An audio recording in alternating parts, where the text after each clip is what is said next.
Sou de origem libanesa. No Líbano, eles provavelmente agradecem a vocês por terem tirado esse fardo horrível do Hezbollah.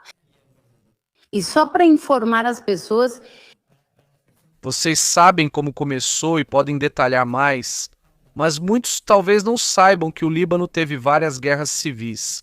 O Líbano teve forte presença cristã por séculos antes de se tornar um Estado-nação moderno. Porque antes não existia um Estado-nação como hoje em dia, o Líbano se tornou um Estado-nação com maioria cristã. Hoje em dia, como vemos, e é o que está acontecendo na Europa com a questão da imigração islâmica e tudo o que fazem, Dawa e tudo isso, a população cristã já está em declínio em um país que foi historicamente cristão. 2. Depois chegaram os palestinos, como se autodenominam, e causaram uma série de guerras civis no Líbano. A Organização para a Libertação da Palestina fez com que começassem a se destruir entre os falangistas, entre o que é o exército do sul do Líbano. Assim surge o Hezbollah nesse contexto que depois sequestra o Líbano, e é o conflito que vimos na última parte de 2 décadas e meia, e o que tivemos, você diz, eu também acredito, porque eles disseram. O próprio governo libanês disse isso, a facção cristã também disse. Sem Israel, não saberíamos lidar com o Líbano. Agora estão retirando armas de lá porque Israel destruiu seus Vipers e foram dizimados. Eles não podem mais tomar o Líbano à força como o Hezbollah queria. O que você disse resume o contexto. e assim como todo mundo, todos deveriam ser gratos também por todos os avanços tecnológicos que adotamos de Israel no mundo inteiro. E eu te digo, assim como meus bisavós chegaram aqui na Colômbia, porque a guerrilha, por assim dizer, de certa forma não atinge tanto quem está de fora, mas também o próprio povo deles.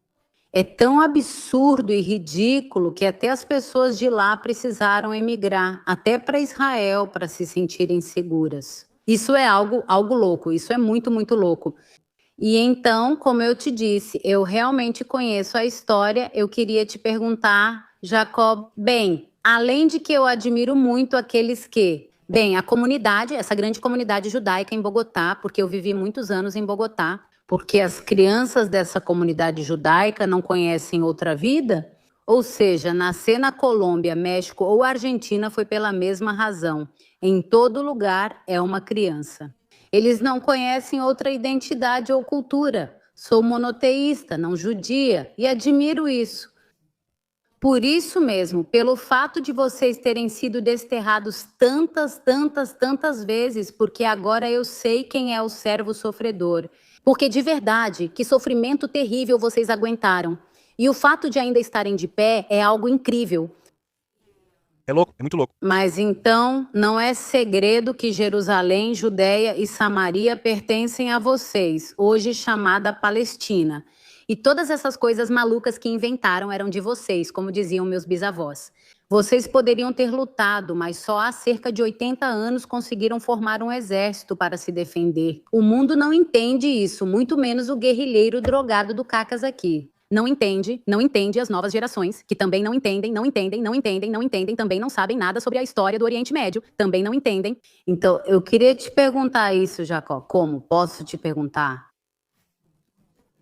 Porque durante séculos vocês foram tão expulsos de um lado e do outro. Por que não ficaram para defender sua terra, que na verdade pertence a vocês? Antes dos árabes chegarem da Península Arábica, o que aconteceu? Qual foi o motivo que fez com que vocês abaixassem a cabeça e saíssem de suas terras?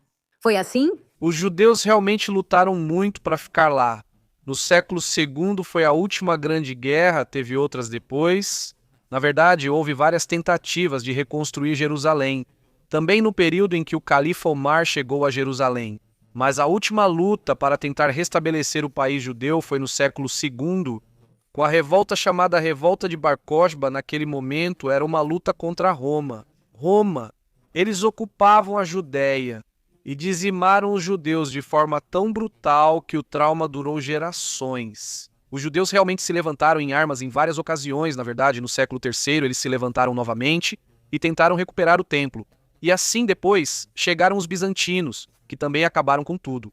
E o que acontece é que chega o califa, o Islã, eles chegam a Jerusalém e encontram uma cidade com judeus. e a primeira coisa que fazem é restringir a entrada dos judeus. Naquele momento, o judeu não tinha exército, pois as constantes perseguições impediam a formação de um. Foi por razões históricas, mas o desejo de recuperar Jerusalém nunca acabou, sempre existiu. Então, até a modernidade, quando Hashem nos permitiu voltar a ter força, a ter Yetkifa em hebraico, voltamos a poder nos levantar contra aqueles que tentam impedir. O que você menciona sobre a quantidade de desinformação, e especialmente aquela que é difundida por um presidente que está totalmente alinhado com o público, então eu ri um pouco. O Cacas é o apelido do presidente da Colômbia por causa das coisas terríveis que fazia como guerrilheiro, ou seja, terrorista. E o próprio Petro afirmou que ele treinava com os terroristas das organizações palestinas. Ou seja, é a mesma escola genocida e terrorista, pois eles se autodenominam palestinos, e Petro segue a mesma ideologia. Então, como você disse, tudo se encaixa.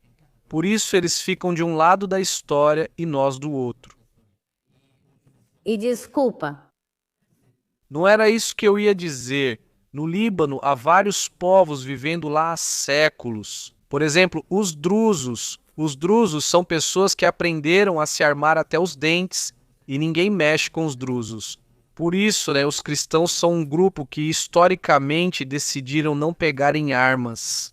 Os locais preferiram muitas vezes viver em paz e simplesmente viver como dhimmi, ou seja, como subordinados. Sob governos islâmicos, a população cristã do Líbano sobreviveu até hoje. Mas é só um detalhe que eu queria mencionar sobre como é possível que existam minorias que não se levantaram em armas contra o Império Islâmico, porque a situação nem sempre permitia isso. Por isso é preciso esperar a Hashem dar a força para aproveitá-la. e que assim seja, Jacó. Sabe o mais paradoxal? Aqui na Colômbia há uma cidade chamada Palestina, em Huila, onde ocorreu um massacre no fim de setembro. E você acha que o Cacá falou algo? Não, ficou em silêncio, irônico. E ele se importou nem um pouco. Então, Estão sendo assolados pela violência lá no Huila e esse drogado não se pronunciou. Tipo, isso não é loucura? sendo sincero, não sou tão otimista quanto muitos colombianos acham. Acha que Petro será reeleito? Não acho, pois a credibilidade desse homem caiu muito. Ainda mais nas aparições dele, onde ele aparece bêbado com a guaiabeira e com lenço. Ele acha que é árabe.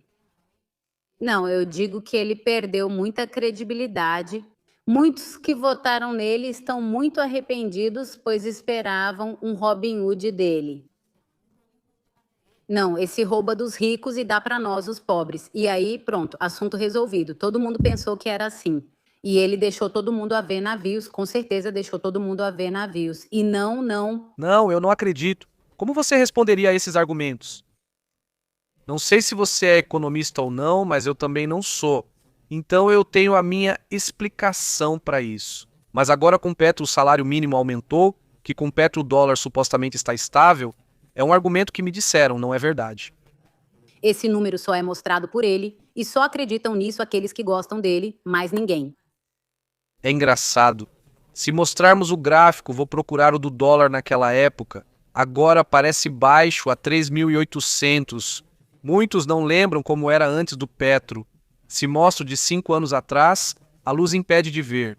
Mas quando o Petro chega, o dólar dispara, chega a 5.000 pesos por $1. Assim que o Petro chega ao escritório, e agora está caindo, e subiu de novo e de novo. Dizem que não está estável, mas comparado à catástrofe anterior ao Petro, estava bem melhor. O que você acha sobre o salário mínimo? Bem, quer dizer, é muito esperançoso para todos que são empregados. Mas sabe o que acontece? Eles não levam em conta que, bom, sim, é uma festa porque aumentam as horas extras para a gente. Concordo com várias coisas, mas eles não percebem o quanto os impostos cresceram para os empresários. E ainda mais quando uma empresa tem prejuízos, quem assume é o empresário, não os empregados. Há muitos fatores a considerar quando esse cara, sem entender de economia, faz mudanças tão absurdas que até vai voltar a baixar o. Isso era só para agradar. pois ele sabe que a economia se dividiria em duas. A economia vai se ferrar se esse cara continuar fazendo essas mudanças tão ridículas e absurdas. Quer dizer, vai chegar um dia em que as empresas, de tanto pagar impostos e de tanto pagar tudo isso que eles aumentam para os funcionários, vão acabar tendo que fechar, porque não vão ver lucro. Sim, com certeza, e era aí que eu queria chegar, porque isso o Mili explicou uma vez. Eu queria achar uma oportunidade para mencionar isso. E você? Em teoria, se você quiser dizer não. Se aumentarmos o salário mínimo para US$ 1 milhão, o que o empresário faz? Há um ponto em que tem que haver lucro suficiente, ou seja, a margem para poder fazer isso. Há um equilíbrio que pode ser rompido se o cálculo estiver errado. Se promete muito o salário mínimo. Passando desse ponto de ruptura, as empresas são forçadas a fechar, a demitir. Então, pelo que você diz, o jeito populista de agradar é aumentar o salário mínimo, e muitos não percebem todo o panorama. A Colômbia enfrentará em 2 anos o que ocorreu com a Argentina por décadas. Ficaram muito felizes porque o governo distribuía dinheiro, mas essa felicidade durou pouco. No olho do furacão, pois estavam lá, e quando ele passa, começa a catástrofe.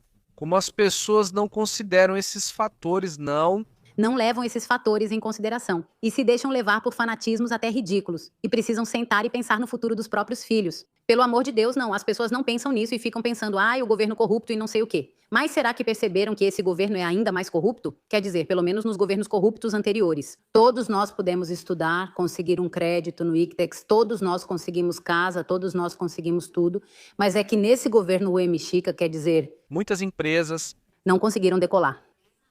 Claro, eu, como você disse, não digo que a situação era perfeita antes, estava longe de ser perfeita, também havia violência, mas Agora, estamos falando de outros parâmetros.